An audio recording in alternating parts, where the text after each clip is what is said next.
Saint Germanus of Autun, Bishop of Paris, 576, Lutetiae Parisiorum. Saint Germanus, the glory of the Church of France in the 6th age, was born in the territory of Autun about the year 469. He was brought up in piety and learning under the care of Scapoli and his cousin, a holy priest. In his youth no weather could divert him from always going to matins at midnight, though the church was above a mile from the place of his abode. Being ordained priest by Saint Agrippinus, Bishop of Autun, he was made abbot of St. Symphorians in the suburbs of that city, a house since converted into a priory of regular canons. Fortunatus, Bishop of Poitiers, who was well acquainted with our saint, tells us that he was favored at the time with the gifts of miracles and prophecy. It was his custom to watch great part of the night in the church in prayer, whilst his monks slept. One night in a dream he thought a venerable old man presented him with the keys of the city of Paris, and said to him, that God committed to his care the inhabitants of that city, that he should save them from perishing. 4 years after this divine admonition, in 554, happening to be at Paris when that see became vacant, on the demise of the bishop Eusebius, he was exalted to the episcopal chair, though he endeavored by many tears to decline the charge. His promotion made no alteration in his continual fasts and other austerities, and the same simplicity and frugality appeared in his dress, table, and furniture. In the evening at 9 o'clock he went to the church, and stayed there in prayer till after matins, that is, in summer till about break of day. His house was perpetually crowded with the poor and the afflicted, and he had always many beggars at his own table, at which no dainty meats were ever served. He took care that the souls of his guests should be refreshed at the same time with their bodies, by the reading of some pious book. God gave to his sermons a wonderful influence over the minds of all ranks of people, so that the face of the whole city was in a very short time quite changed. Vanities were abolished, dances and profane amusements laid aside, enmities and discord extinguished, and sinners reclaimed. King Childebert, who till then had been an ambitious worldly prince, by the sweetness and the powerful discourses of the saint, was entirely converted to piety, and by his advice reformed this whole court. And so desirous did that prince become of exchanging the perishing goods of this world for eternal treasures, that not content with making many religious foundations, to be nurseries of piety in all succeeding ages, and with sending incredible sums of money to the good bishop, to be distributed among the indigent, after his coffers were drained he melted down his silver plate, and gave away the chains which he wore about his neck, begging the bishop, whom he made a steward of his charities, never to cease giving, assuring him that on his side he should never be tired with supplying all things for the relief and comfort of the distressed. In the year of 532, King Childebert, together with his brother Clotaire, making war in Spain, besieged Saragossa. The inhabitants of that city reposed a particular confidence in the patronage of Saint Vincent, whose relics they carried in procession within sight of the French camp. King Childebert was moved with their devotion, and desiring to speak with the bishop of the city, promised to withdraw his army, on condition he might obtain some portion of the relics of Saint Vincent. The bishop gave him the stole which that holy deacon wore at the altar. Upon which the king raised the siege, and at his return to Paris, built a church in honor of Saint Vincent and of the Holy Cross, which is now called Saint Germain's in the Meadows, and stands in the suburbs of Paris. Childebert falling sick at his palace at Celles, near Melun, at the confluence of the Yonne and Seine, Saint Germanus paid him a visit. And when the physicians had in vain tried everything, all human means failing, the saint spent the whole night in prayer for his recovery, and in the morning laid his hands on him. And at the same moment the king found himself perfectly healed. The king relates himself this miracle in his letters patent, in which, in gratitude to God for this benefit, he gave to the Church of Paris and the Bishop Germanus, the land of Celles, where he had received this favor. The good king did not long survive. As the king had chosen the church of St. Vincent for the place of his burial, the saint, assisted by 6 other bishops, performed the ceremony of the dedication on the 23rd of December, 558, the very day on which that prince died. The king likewise had built a large monastery joining to this new church, which he endowed most liberally with the fief abbey and other lands, on part of which a considerable suburb of Paris has been since built. This magnificent edifice was called the Golden Church, the walls being covered on the outside with plates of brass gilt, and within adorned with paintings on a rich gilt ground. This church was plundered by the Normans, in 835, 857, 858, and set on fire by them in 861 and 881, but rebuilt in 1014, and dedicated by Pope Alexander III. In 1163, the lower part of the great tower and its gate with the statues of Clovis, Clodomir, Thierry, Childebert and his wife Ultragota, Clotaire, and others, seemed to be as old as the time of King Childebert. This prince committed the monastery and church to the care of our saint, who placed their monks under the holy abbot Roctovus, whom he had invited from Autun, where he had formed him to a religious life. Clotaire, who succeeded his brother Childebert, was the last of the sons of the great Clovis, and united again the 4 kingdoms of France into one monarchy. On his removing from Soissons to Paris, he at first seemed to treat the holy bishop coldly, but falling ill soon after of a violent fever, was put in mind by some who were about him to send for Saint Germanus. He did so, and full of confidence in the power of God and the sanctity of his servant, took hold of his clothes and applied them to the parts of his body where he felt pain, and recovered immediately. From that moment he always treated the saint even with greater honor than Childebert had done.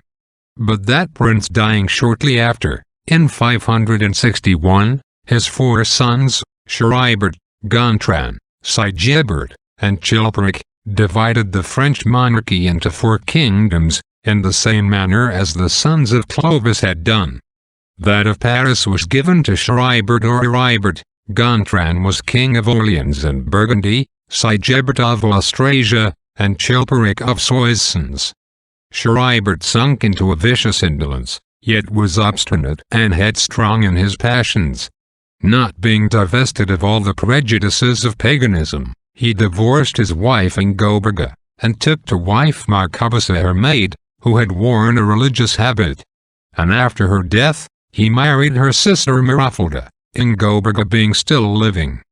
Our saint many ways endeavored to make him sensible of the enormity of his crimes, but finding all his remonstrances lost on him, he proceeded so far as to excommunicate him and the accomplice of his sin, to hinder at least the dangerous influence of his scandalous example. The sinners were hardened in their evil courses, but God revenged the contempt of his laws and of the holy pastor as he has often done by visible judgments. For the criminal lady fell ill and died in a few days, and the adulterous king did not long survive her, leaving by his lawful wife only 3 daughters, 2 of whom became nuns. The third, called Bertha, was married to Ethelbert, king of Kent.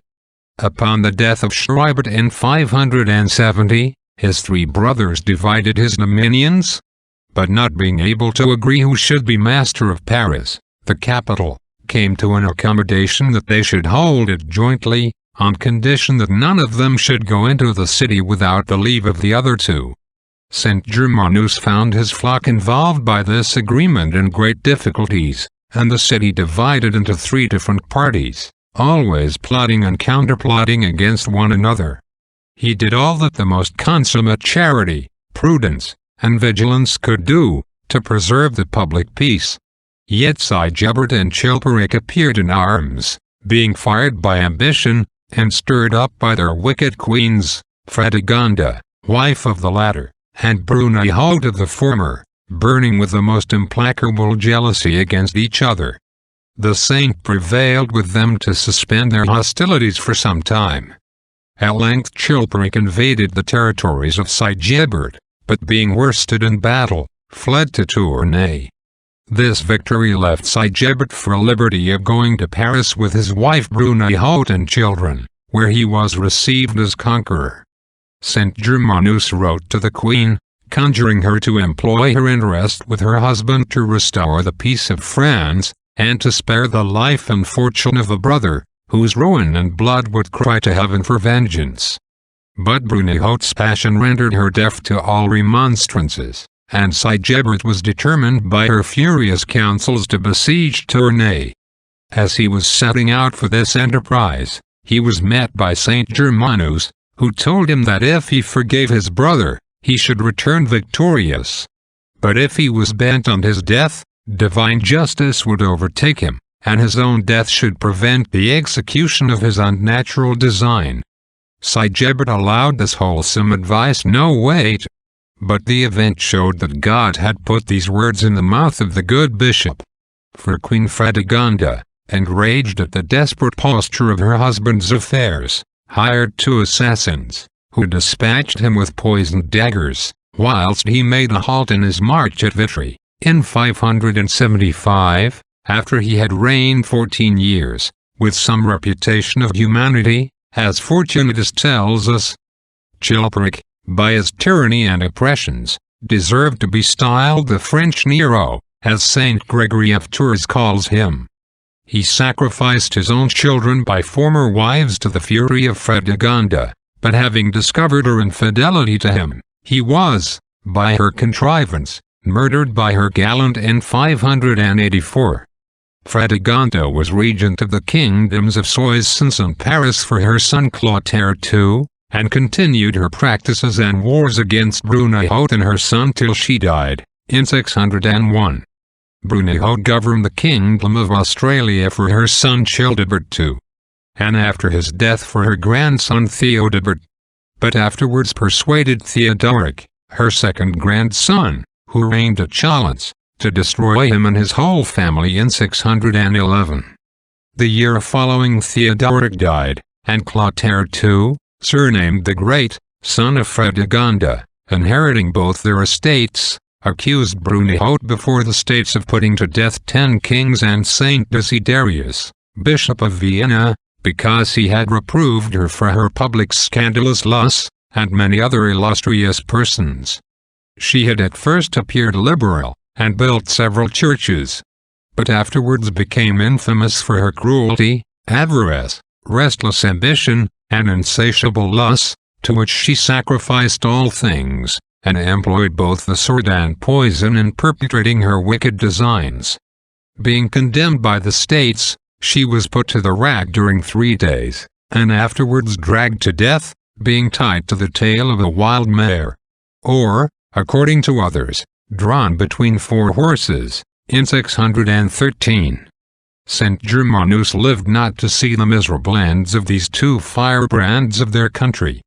In his old age he lost nothing of that zeal and activity with which he had filled the great duties of his station and the vigor of his life. Nor did the weakness to which his corporal austerities had reduced him, make him abate anything in the mortifications of his penitential life, in which he redoubled his fervor as he approached nearer to the end of his course. By his zeal the remains of idolatry were extirpated in France. In the Third Council of Paris, in 557, he had the principal share in drawing up the canons. By his advice, King Childebert issued an edict commanding all idols to be destroyed throughout his dominions, and forbidding all indecent dances and diversions on Sundays and festivals. The saint continued his labors for the conversion of sinners till he was called to receive the reward of them on the 28th of May, 576, being 80 years old.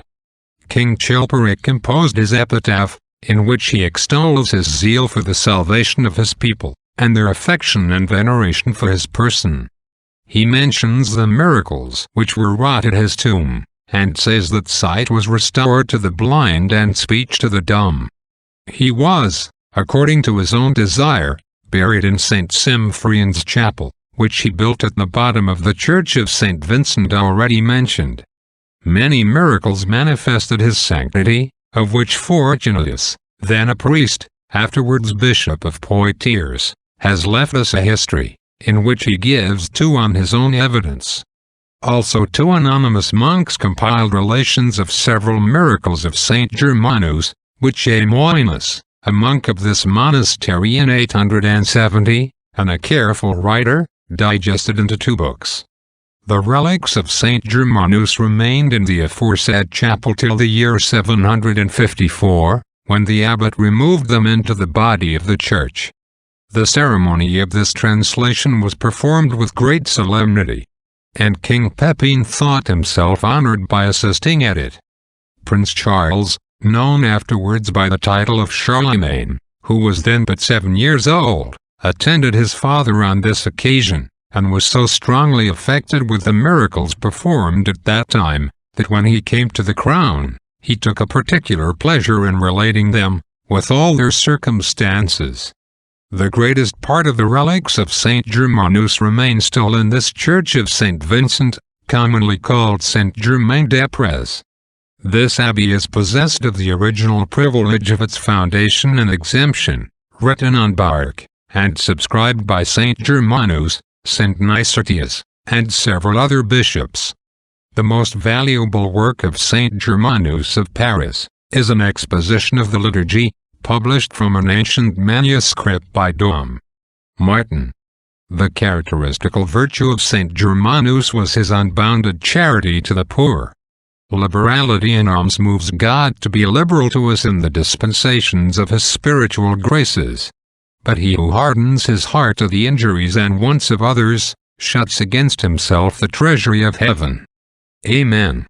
Benedicat vos omnipotens Deus, Pater, et Filius, et Spiritus Sanctus. Amen.